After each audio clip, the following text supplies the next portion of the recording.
Peace and blessings, and welcome to Wealth Theory. I'm Damon, the People's Economist. So glad you're here with me today. We're going to be talking about Donald Trump versus Jerome Powell. Ding, ding, ding.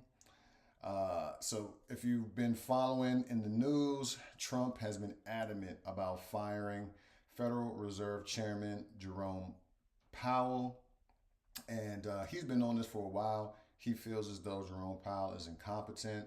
Of course, there are others that feel the same way. Let's get into why. Why is Trump so adamant about firing Jerome Powell?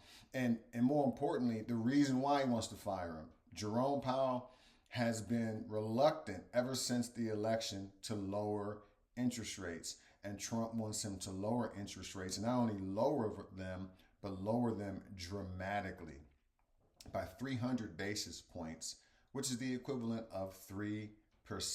So why this feud, and why is Trump so adamant about firing Jerome Powell and also lowering interest rates? So let's talk about the impacts. We won't talk about whether the president can legally even do it.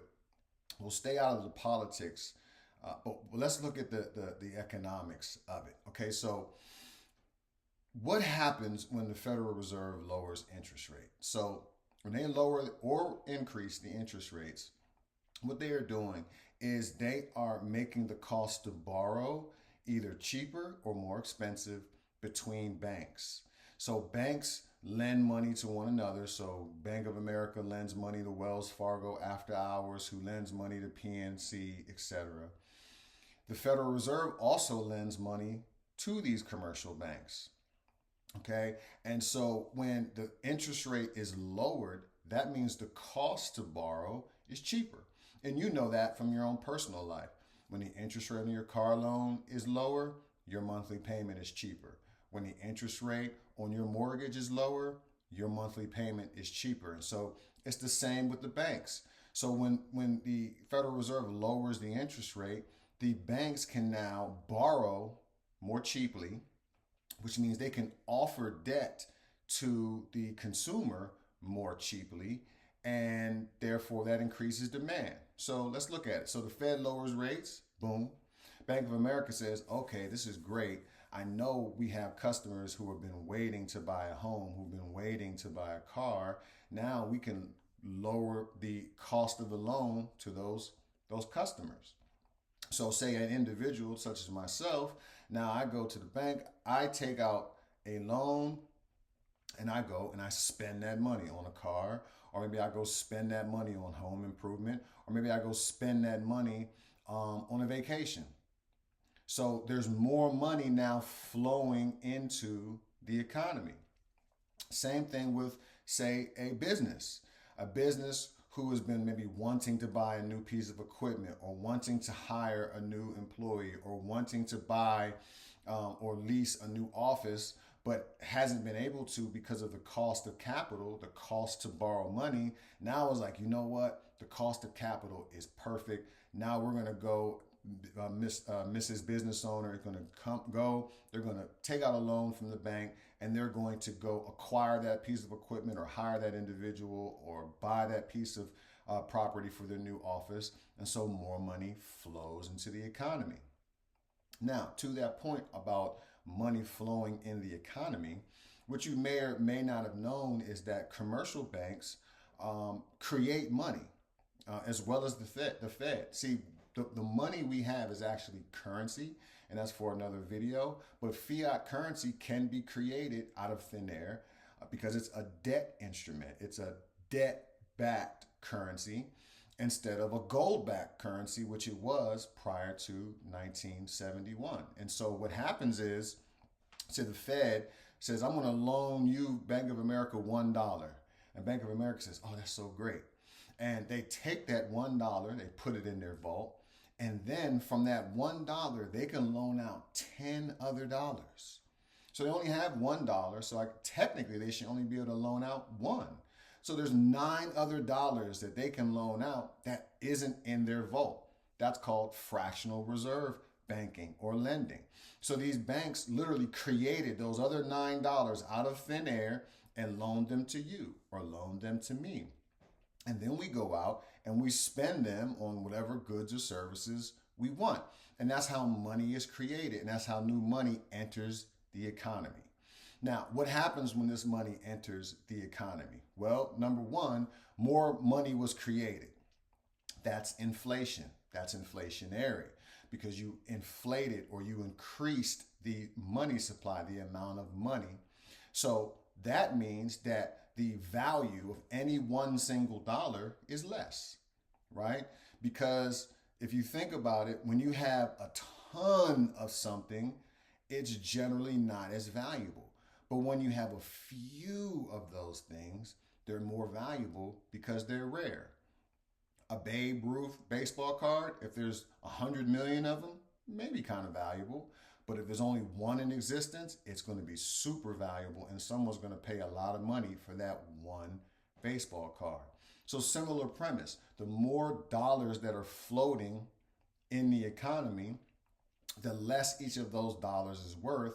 And that's why typically when the money supply is inflated or increased, you'll see the nominal, the price tag for goods or services will increase because you need more of those dollars that are now worth less to buy that item. So we typically say that prices are increasing, but really what's happening is that the value of the dollar is decreasing. It's devaluing. And that's what happens when money is printed. And you've probably heard the term money printing. Well, that's one way money is printed out of thin air when commercial banks loan money to you and I as individuals or to businesses.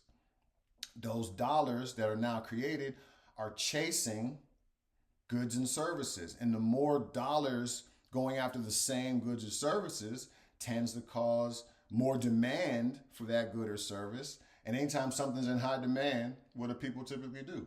Raise their prices. So that's also inflationary. Okay, so why is Donald Trump so adamant about this? Like, does he want inflation? Like, does he want prices to go up? Does he want people to take out more loans? I don't know because I'm not in his head. But let's theorize because that's what we're here to do, right? First off, I said when people take out loans, they tend to go spend the money. Here's the other part. Say someone already had money sitting in the bank in a savings account. And now that the interest rate lowers, they're earning less interest on their savings. And so they say, do I want to continue earning less money, having my money parked here in the bank account, or do I want to put that money to work? So a lot of times they'll take their money out of savings and buy assets. They'll buy stocks. They'll buy real estate. They'll buy crypto. And when those dollars flow towards those assets, like I said before, you have more dollars flowing towards an asset, the price of that asset is going to increase. And so the price of stocks goes up. The price of real estate goes up. The price of crypto goes up. So asset prices also increase along with consumer goods and services, along with industrial products and services. So the prices of everything, the nominal prices of everything can increase. The other piece is the United States is a debtor nation. So you've heard of a bond. A bond is literally just an IOU. The United States creates these out of thin air as well. They give them to you or me if we want to buy them, or to foreign governments or other banks. And those folks, banks, people, you, I, governments, we buy those bonds because the United States pays interest on them. So it's regarded, highly regarded around the world as one of the safest investments, a U.S. bond is. And so what's going on is the United States issued a lot of bonds at a very low interest rate. Right? During COVID, it was almost 0%. But those bonds need to be renewed at the current valuation. And so that would mean that the United States would have to pay a lot more on their debt service for those bonds than they currently are.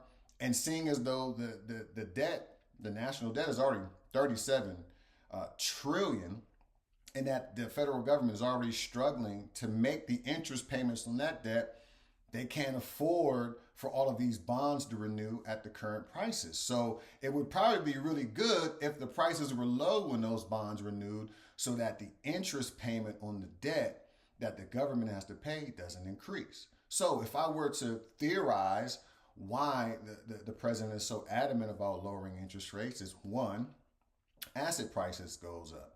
We all know he's a crypto guy now, so his crypto portfolio would increase.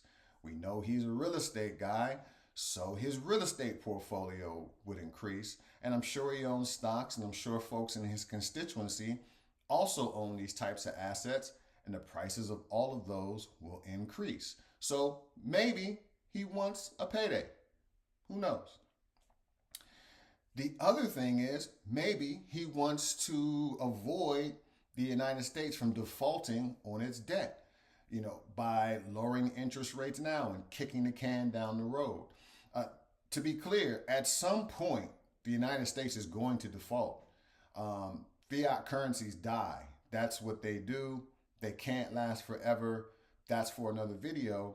And so we're just here theorizing why the president is so adamant about firing Jerome Powell and getting someone in. But we're going to follow this story. Let's see what happens. And I want to leave you with this thought.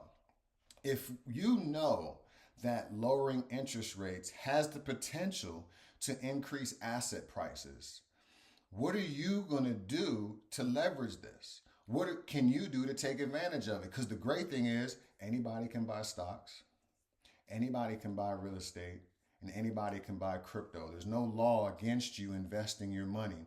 And if you feel as though the interest rates are going to increase at some point and potentially increase drastically, and that would increase asset prices, maybe you want to take advantage of that.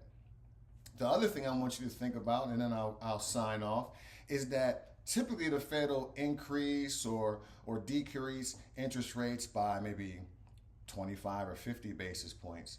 If they were to do it by 300 basis points, that's a really dramatic decrease. What could happen is we have what's considered a blow-off top, where there's so much money that floods into the economy so quickly that asset prices and everything just kind of goes through the roof. And then the market realizes, like, wait, if rates went down that quickly, something is wrong. Something is broken.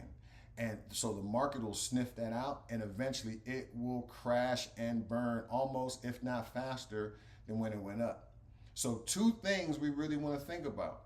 How do we leverage an interest rate decrease that could potentially be really drastic? And then how do we de-risk? How do we protect ourselves from the other side of that trade, which is, hey, if we have assets and position ourselves to make more profit, what are we going to do to make sure that we don't crash and burn in the event that that's what happens, because the interest rates were lowered so much? So think about those two things, how you can benefit, how you can protect yourself. Remember, this is all economic theory. There's Keynesian theory, there's Austrian theory, right? There's different schools of economic thought, and some of them are right in some cases, and some of them are wrong in some cases. And if you tweak a variable here or there, the one that was right is now wrong, and vice versa. And so we're all out here theorizing, trying to figure this out, trying to take in these market signals and win. And so that's why you're here, and that's my goal, to help get you some information so you can win. All right, so I'll talk to you soon. Peace.